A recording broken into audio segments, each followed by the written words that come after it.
नमस्कार दोस्तों, स्वागत है आप सभी का आपके अपने चैनल राजीव कॉम्पिटिटिव क्लासेस में। दोस्तों कैसे हो आप सब। दोस्तों आज का वीडियो आप लोगों के लिए काफ़ी इंपॉर्टेंट होने वाला है, क्योंकि आज के इस वीडियो में हम लोग बात करने वाले हैं बीपीएससी हेडमास्टर हेड टीचर को लेकर। जी हाँ दोस्तों, बीपीएससी हेडमास्टर हेड टीचर को लेकर अपडेट है। प्रधानाध्यापक के केस की सुनवाई की तिथि तय कर दी गई है। स्थानांतरण के लिए आवेदन न करना पड़ा महंगा। प्रधान शिक्षक मामले में सरकार द्वारा किया गया मेंशन को कोर्ट ने किया एक्सेप्ट। 26 जून को होगी सुनवाई। सचिवालय अपडेट है। हेड मास्टर हेड टीचर नियुक्ति पत्र इस दिन कब तक मिलेगी, इसके बारे में बात करेंगे। देखिए तमाम खबर निकल के आ रहा है प्रधान शिक्षक प्रधानाध्यापक से। बहुत सारे शिक्षक कॉल व्हाट्सएप करके पूछ रहे थे कि वाकई में जो सुनवाई है वो 26 जून को होगी। कब तक सुनवाई होगी, क्योंकि सुनवाई का डेट आता है, एक्सेप्ट नहीं किया जाता है केस को।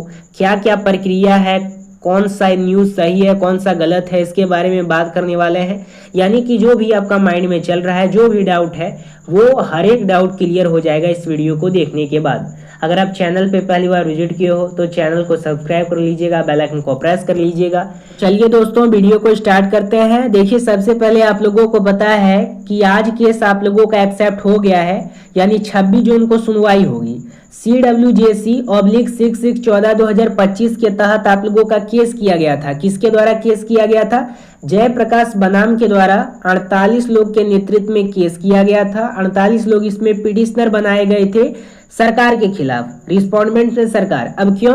क्योंकि आपको पता है इसका हिस्ट्री के बारे में। बिहार में टोटल आप लोगों का 2026 में 2024 में आप लोगों का एक विज्ञप्ति निकाली जाती है प्रधान शिक्षक प्रधानाध्यापक के रूप में। उनमें से टोटल आप लोगों का बिहार में 36,000 प्लस शिक्षक जो थे वो लोग प्रधान शिक्षक के लिए चयनित हुए थे।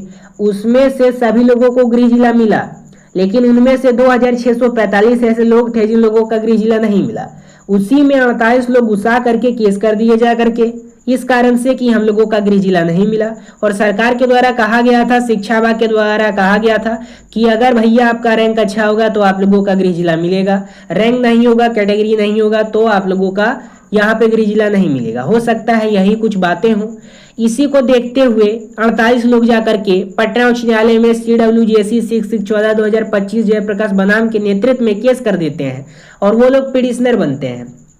सबसे पहला सुनवाई बहुत पहले हुआ 23 को, फिर 30 को होने वाला था, नहीं हुआ। बार बार पता चलता था कि केस लिस्टिंग ही नहीं हुआ, लिस्टिंग ही नहीं हुआ, एक्सेप्ट नहीं हुआ, एक्सेप्ट नहीं हुआ। फिर समर वेकेशन आ गया, फिर अपडेट आया कि समर वेकेशन के बाद सुनवाई हो जाएगा। वही बात है, पहले भी बताया था।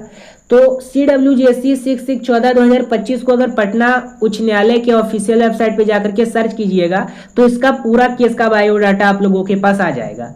सबसे पहले मैं आप लोगों को बता देना चाहता हूं कि ये जो केस है ये 3 पिलर पे अभी डिपेंड है। 3 प्रकार से ये केस अभी चल रहा है। पहला आप लोगों का पिटिशनर है, दूसरा आप लोगों का आईए है और तीसरा गवर्नमेंट है। तो आईए और पिटिशनर में क्या अंतर है? देखिए पिटिशनर वो लोग हैं जो 48 लोग हैं जिन्होंने केस किया, और आईए क्या है? आईए आप लोगों का मृत्युंजय कुमार के नेतृत्व में मेंशन किया गया 19/6/2025 को, जिसके तहत एक्सेप्ट किया गया इस केस मेंशनिंग को। पहले ये एक्सेप्ट नहीं था। आईए जब फाइल किया गया मृत्युंजय कुमार के नेतृत्व में तो 19/6/2025 को ये केस एक्सेप्ट किया गया, और अगला जो डेट दिया गया है पटना उच्च न्यायालय वो 26/6/2025 को दिया है।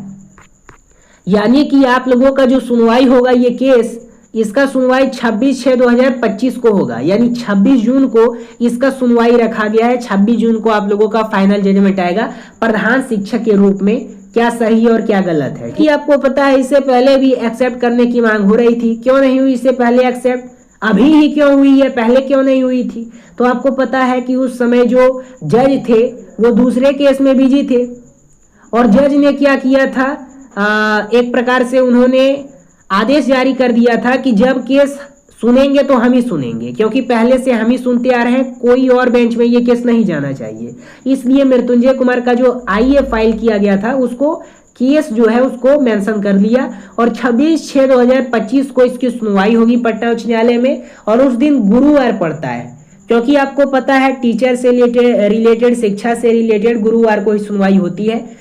तो गुरुवार को ही आप लोगों का इसका डेट रखा गया है और उसी दिन सुनवाई होगी, और उसी दिन आप लोगों का जजमेंट आएगा फाइनल कि क्या सही और क्या गलत है। ठीक है। और सरकार का इसमें क्या रोल है, तो गवर्नमेंट जो है सरकार है, पिटिशनर जो है ये सरकार के खिलाफ केस किए हैं, इसमें बीच में आईए फाइल कर दिया गया मृत्युंजय कुमार के नेतृत्व में, लेकिन पिटिशनर जो है वो तो पूरे शिक्षा विभाग और सरकार के खिलाफ ही है ना।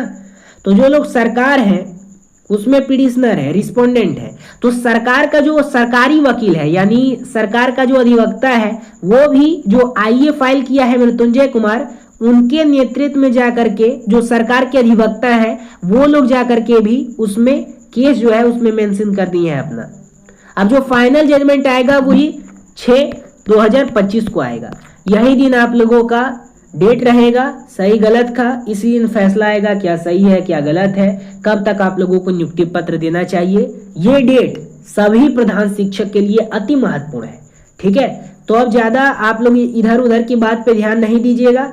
ये क्लियर हो गया है कि आज एक्सेप्ट कर लिया गया है आईए फाइल मृत्युंजय कुमार के नेतृत्व में जो किया गया था, सरकार के अधिवक्ता ने भी उसमें मेंशन कर दिया है, और मृत्युंजय कुमार के नेतृत्व में जो किया गया था उसको भी एक्सेप्ट कर लिया गया है। सुनवाई का जो डेट रखा गया है यह आप लोगों का 26/6/2025 को रखा गया, यानी 26 तारीख को टोटल सुनवाई होकर के खत्म हो जाएगी। तो अधिवक्ता चाहेंगे वो दो पहलू पे काम कर रहे हैं, पहला काम कि पूरा केस खारिज कर दिया जाए और दूसरा काम 48 लोगों को छोड़ करके बाकी जो 35,000-36,000 है सभी लोगों को नियुक्ति पत्र दे दिया जाए। लास्ट में हो सकता है वही काम किया जाएगा या केस ही खारिज कर दिया जाएगा, ठीक है, इसमें कोई शक नहीं है। इसलिए आप लोग टेंशन मत लीजिए, जितने भी हेडमास्टर है टीचर है 30 जून तक आप लोगों को नियुक्ति पत्र दे दिया जाएगा। 30 जून तक आप लोगों को नियुक्ति पत्र दे दिया जाएगा। 1 जुलाई से लगभग आप अपने विद्यालय में रहेंगे, हो सकता है ट्रेनिंग भी कराया जाए। बाकी आपकी क्या राय है आप कमेंट के माध्यम से बताइए। जो भी अगर आपका प्रश्न है वो भी पूछिए, 1 सेकेंड के अंदर रिप्लाई दिया जाएगा आप लोगों को। धन्यवाद। चैनल पे पहली बार विजिट किए हैं, चैनल को सब्सक्राइब कर लीजिएगा, बेल आइकन को प्रेस कर लीजिएगा। धन्यवाद।